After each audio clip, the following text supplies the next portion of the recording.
Bunso, ikaw naman ang maghugas ng pinggan ngayon. Di ba kahapon ako yung naghugas ng pinggan? Mamaya na ate, may pupuntahan pa ako eh. Ay, hindi pwede bunso. Kailangan maghugas ka na ngayon. Mamaya pag uwi no nanay, ako yung paghuhugasin niya. Ah, basta. Pagbalik ko na lang ate. Ah, basta. Maghugas ka ng pinggan. May pupuntahan ako. Bahala ka dyan. Ah, may pupuntahan din ako.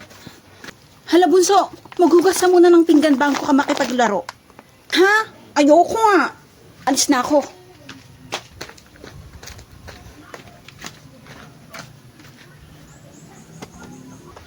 Bahala ka dyan ate, aalis ako.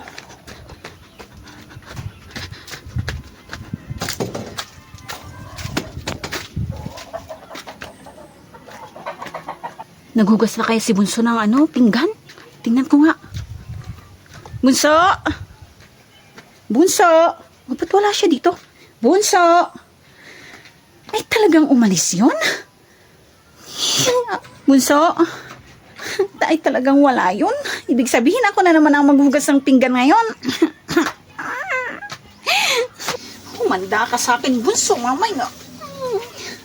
Oh, very good anak. Buti naman naghuhugas ka na. Oh, nay, nandyan ka na pala. Pagkatapos mong maghugas ng pinggan, maglaba ka, ha? Ano?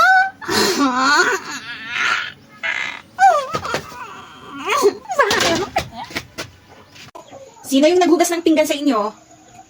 Puro mantika naman. Tignan nyo. Ang puti-puti pa. Ulitin nyo to.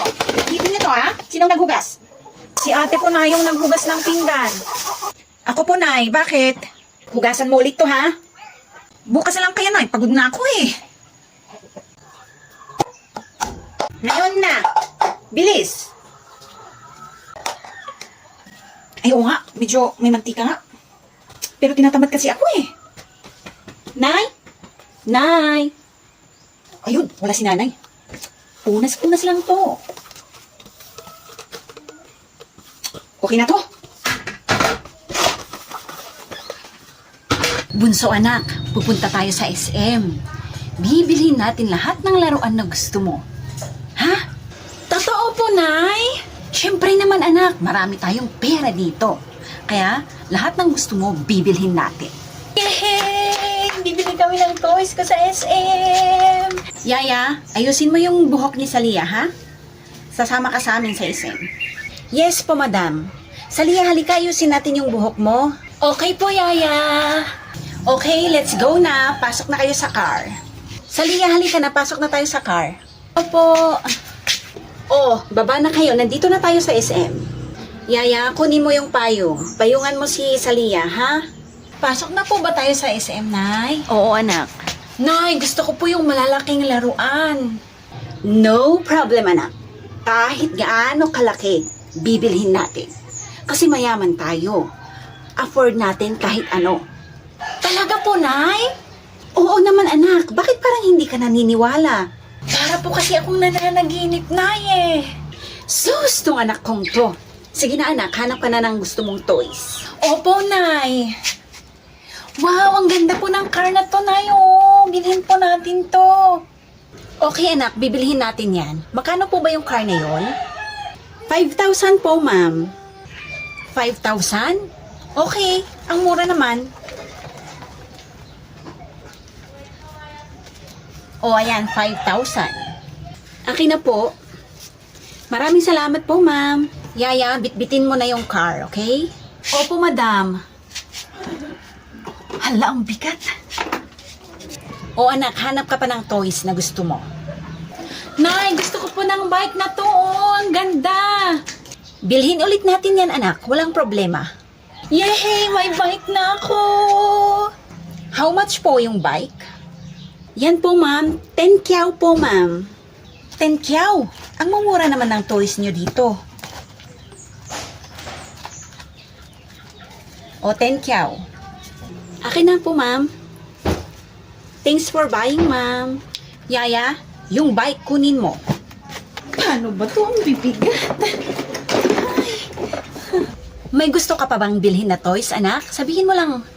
Gusto ko po tong horsey na to, Nay. Tapos itong piano. Yan lang ba, anak? Opo, Nay. Wala na po. Okay, anak. Magkano po yung horsey tsaka yung piano? 15K po lahat, ma'am. 15K lang? Okay.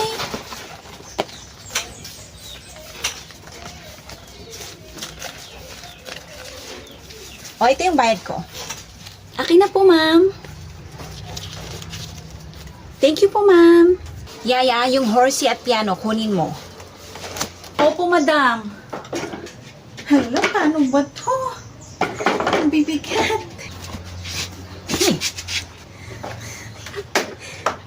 Ba't hindi mo sinasabi? Nahihirapan ka pala dyan. Tulungan na kita. Akin na yung payong. Ako na magbibit-bit. Ito po, madam, oh. O, akin na. O, anak, uwi na tayo. Yaya, mauna ka na sa car. Paano ba to? Yaya, ingatan mo mga toys ko, ha? Yaya, ingatan mo yung mga toys ko. Baka mahulog. Hawakan mo ng mabuti. Huy, bunso, gising! Gising na, bunso. Nananaginip ka naman eh. Baka masira pag nahulog. Bunso, gising ka na dyan. Nananaginip ka. Ha? Yung mga toys ko, ate, nasaan na? Yung mga laruan ko, nasan na? Nasaan na si Yaya, ate? Yaya! Da! Kailan pa tayo nagkaroon ng yaya? Binilhan ako ng mga laruan ni nanay sa SM kasama si Yaya. Nasaan na siya, ate? Hay naku, bunso. Panaginip mo lang yan. Anong panaginip? Hindi. Binitbit lahat ni Yaya yung mga toys ko. Nasaan na si Yaya? Nasaan na si nanay? Nay! Oh, bakit anak? Nay, di ba pumunta tayo sa SM? Binilhan mo ko ng madaming laruan na malalaki kasama si Yaya. Di ba, Nay? Di ba ang yaman natin? Kaya mo ko binilhan ng madaming laruan. Hala anak, ang sarap naman ng panaginip mo na yan. Halika nga rito. Wala ka namang lagnat. Ay, ano ba? Sabihin mo na sa akin, Nay, nasan na yung mga toys ko? Paano ba to? Anak, panaginip mo lang yan. Wala kang toys at wala kang yaya. Wala tayong biniling toys. Hindi totoo yan, Nay. Hindi totoo yan. Yung mga toys ko. Ba yan?